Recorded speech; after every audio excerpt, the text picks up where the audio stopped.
नमो नारायण। जय महाकाल। जय मां बगलामुखी। सभी दर्शकों का बहुत बहुत स्वागत है। आशा करता हूं आप सभी लोग स्वस्थ होंगे, अच्छे होंगे। देखिए, आज का विषय बहुत ही निराला है, बहुत ही अद्भुत है और सबसे हटके और अलग है। देखिए, इन दो विषय को समझिए और इसके बारे में बताऊंगा। सबसे पहले आप सुनिए कि क्या आपने कभी किसी दिव्य शक्ति का अनुभव किया है। अब देखिए, बहुत सारे वीडियो मैंने बनाए हैं और इस YouTube पे भी रोज अपलोड लोग कर रहे हैं, डाल रहे हैं। और इन्हीं दिव्य शक्तियों के अनुभव के बारे में मैंने अपने थंबनेल में डाला था, वीडियो में डाला था। और ये अनुभव होते हैं जैसे माला का छूट जाना, सर का चकराना, पैरों में दर्द होना, किसी के होने का आभास होना, प्रकाश पुंज देखना, देवी देवताओं को देखना, सुबह उठ जाना, नींद कम आना, माला अपने आप बढ़ जाना और भी अनेक सारे एक्सपीरियंस होते हैं। तो ये क्या है? ये है दिव्य शक्ति का अनुभव। ये सिर्फ देखिए, याद करिए, ये सिर्फ एक अनुभव है, इसको समझिए। लेकिन अब सबसे बड़ी बात ये आती है कि क्या उस अनुभव को ही आप देखते रह जाएंगे या इससे आगे भी बढ़ेंगे। तो अब दूसरा टॉपिक निकल के आता है इसी में। क्या आप दिव्य शक्तियों को देख सकते हैं? क्या आपके अंदर वो शक्ति है दिव्य शक्तियों को देखने की? ये दो मेन टॉपिक हैं जिस पे आज मैं चर्चा करूंगा, क्योंकि अभी तक तो आप जितने भी टॉपिक सुन रहे थे वो संकेत थे, वो अनुभव थे, वो लक्षण थे, जिसके ऊपर काफी वीडियो बन चुके हैं। सबसे पहले आपको एक बात समझना बहुत जरूरी है कि दिव्य शक्तियों को देखने के लिए आपको भी दिव्य होना बहुत जरूरी है, तभी आप उन्हें देख पाएंगे। अगर भगवान श्री कृष्ण नहीं चाहते तो अर्जुन कभी भी उनका विराट स्वरूप नहीं देख सकते थे। ठीक है, ये कंफर्म हो गया। इसी तरीके से महाभारत का वर्णन भी संजय नहीं कर पाते थे अगर उन्हें वरदान प्राप्त नहीं होता था। ठीक है, तो ये बात आप समझ लीजिए कि आप खुद से जब तक ईश्वर नहीं चाहेंगे तब तक वो नहीं देख पाएंगे, है ना? ये कंफर्म है, नहीं देख पाएंगे। एक पूरी तरीके से एक चलचित्र टाइप का, एक सिनेमा टाइप का कि आपकी आंखों के सामने चल रहा है और आप देख रहे हैं, वो आप नहीं कर सकते जब तक ईश्वर नहीं चाहे। लेकिन इसका एक मेथड ऐसा भी है जिसमें ईश्वर आपसे जुड़ जाएंगे और आपको दिव्य दृष्टि भी प्राप्त होगी और आप दिव्य शक्तियों को देख भी पाएंगे। और दिव्य शक्तियां खुद चाहती हैं कि आप उन्हें देखो और आपके पास आए। इसके बारे में मैं आपको कल समझा चुका हूं वीडियो में। अब सबसे पहले समझते हैं, बहुत से लोगों ने इसमें कमेंट किया था कि ये काला जादू के लक्षण होते हैं। कुछ नास्तिक अभागे तो पता नहीं कैसे कैसे अनाप शनाप शब्द भी लिखते हैं। तो इन लोगों पे ना ध्यान देके मैं प्रैक्टिकल बातें करता हूं, ये मेरे लिए नहीं है। इनके जो कमेंट्स होते हैं उससे जो सनातनी लोग होते हैं, जो भक्ति भाव की तरफ बढ़ना चाहते हैं, जिनके अंदर इच्छा होती है ईश्वर से मिलने की, वो भी विचलित हो जाते हैं। तो बिल्कुल इसको इस तरीके से समझिए कि जहां मैं रहता हूं वहां पर एक मंदिर है, उसका न्यूज़पेपर में भी नाम आया हुआ है। तो उस मंदिर में फेमस मंदिर है, विष्णु भगवान का मंदिर है। और उस मंदिर पे अश्वत्थामा, जिन्हें आप सभी लोग जानते हैं कि जीवंत है, वो रोज आके खाना 1 बजे के आसपास चढ़ा के आके चले जाते हैं। और वो खाना, मतलब जो भी वो फल फूल वगैरह चढ़ाते हैं, वो सब खा लिया जाता है। अब कैसे खाया जाता है, कौन खाया जाता है, ये बोला गया है कि वहां जो जाएगा वो मृत हो जाएगा। चलिए, ये तो हो सकता है कि मनगढ़ंत कहानी बनाई गई हो, इसमें कोई शक नहीं है, लोग बना भी देते हैं। हो सकता हो मनगढ़ंत 1% बना दिया गया, 10% बना दिया गया हो। लेकिन इसके बाद फिर पूरा तत्व वाले आए, पूरी टीम आई और वहां पर रुकी। 2-3 महीने तक उन्होंने शोध किया, अंदर गए, लेकिन बात वही थी। उन्होंने सोचा कि शायद कोई ताला तोड़ देता हो, उन्होंने ताला लगा दिया, उस मंदिर पे भोग रखा और ताला लगा दिया।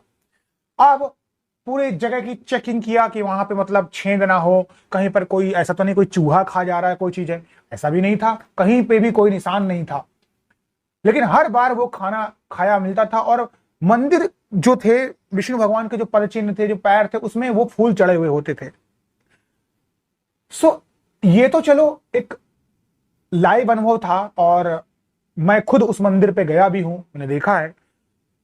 अब मेरे ऐसे बहुत से भक्तगण होंगे जिनके साथ ऐसे ऐसे एक्सपीरियंस हुए होंगे, जैसे किसी के चलने का आभास।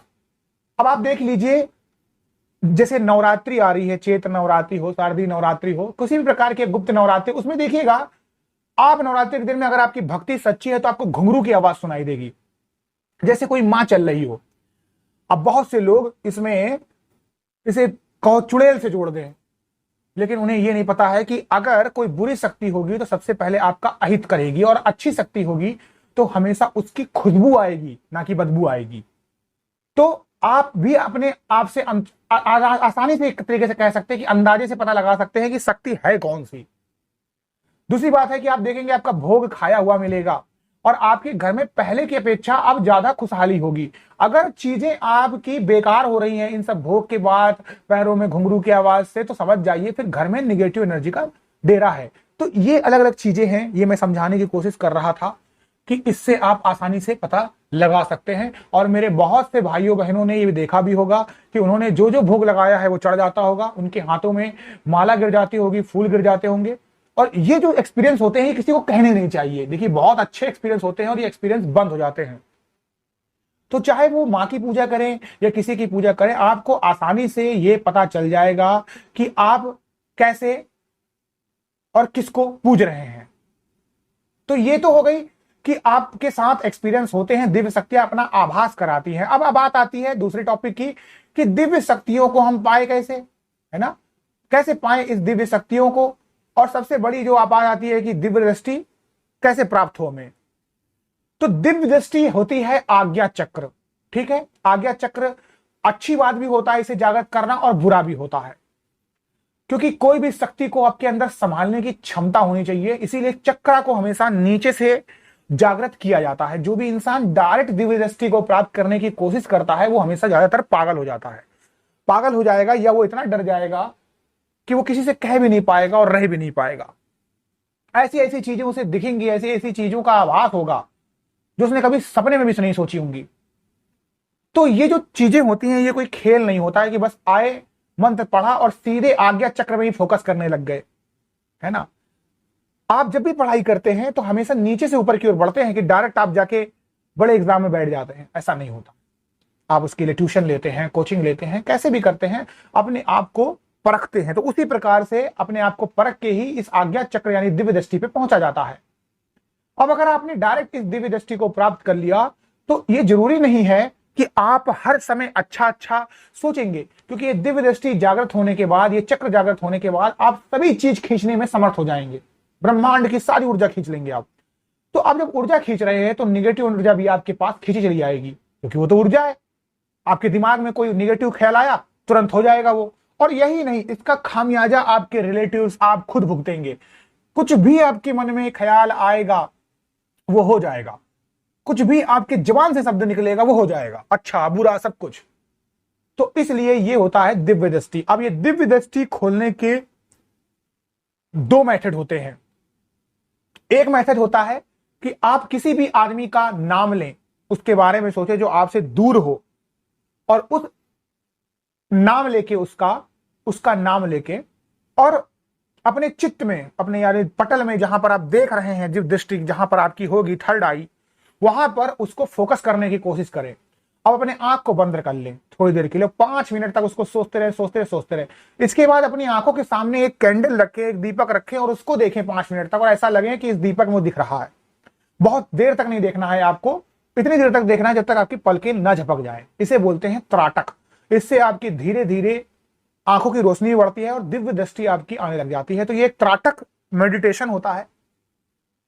त्राटक के बारे में आपको बहुत सारे वीडियो मिल जाएंगे, ट्यूटोरियल्स मिल जाएंगे, और त्राटक के बारे में मैंने पहले भी बोला हुआ है। तो ये एक मेथड होता है। दूसरा तरीका ये होता है कि आप मंत्रों के द्वारा भी, किसी भी मंत्र को, चाहे आप ओम का ही क्यों ना उच्चारण करें, ओम का उच्चारण करें और अपने आप ध्यान से केंद्रित करते हैं अगर थर्ड आई पे, तो भी आपको दिव्य दृष्टि प्राप्त हो जाती है। तो दिव्य दृष्टि प्राप्त करने के 2 तरीके हैं। मैं फिर कहना चाह रहा हूं कि दिव्य दृष्टि अच्छी भी होती है और बुरी भी होती है ना। आपको हमेशा अपने रूट चक्र यानी मूलाधार चक्र से ऊपर की ओर बढ़ते हुए धीरे धीरे उस मार्ग तक पहुंचना है जहां पर दिव्य दृष्टि है, और तब आप उन शक्तियों को महसूस करेंगे।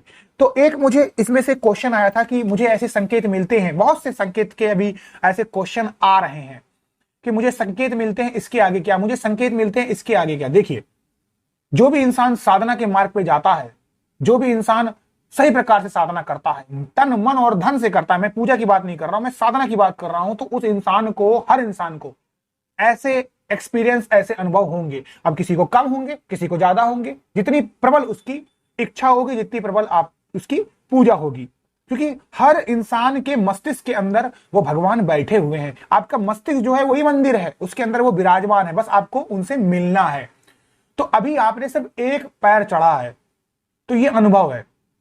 अपने चक्र के ऊपर ध्यान दीजिए, अपनी साधनाओं को निरंतर जपते रहिए, साधनाओं के मार्ग को चेंज करते रहिए। आज आपने 11,000 किया, कल 21,000 करिए, फिर उसका अनुष्ठान कर दीजिए, फिर 51,000 करिए। ऐसे अपने आप को तोलते रहिए, मलोलते रहिए। 5 से 6 साल के अंदर में एक सफल, सच्चा साधक और तांत्रिक इंसान बनता है। ये बात याद रखिएगा।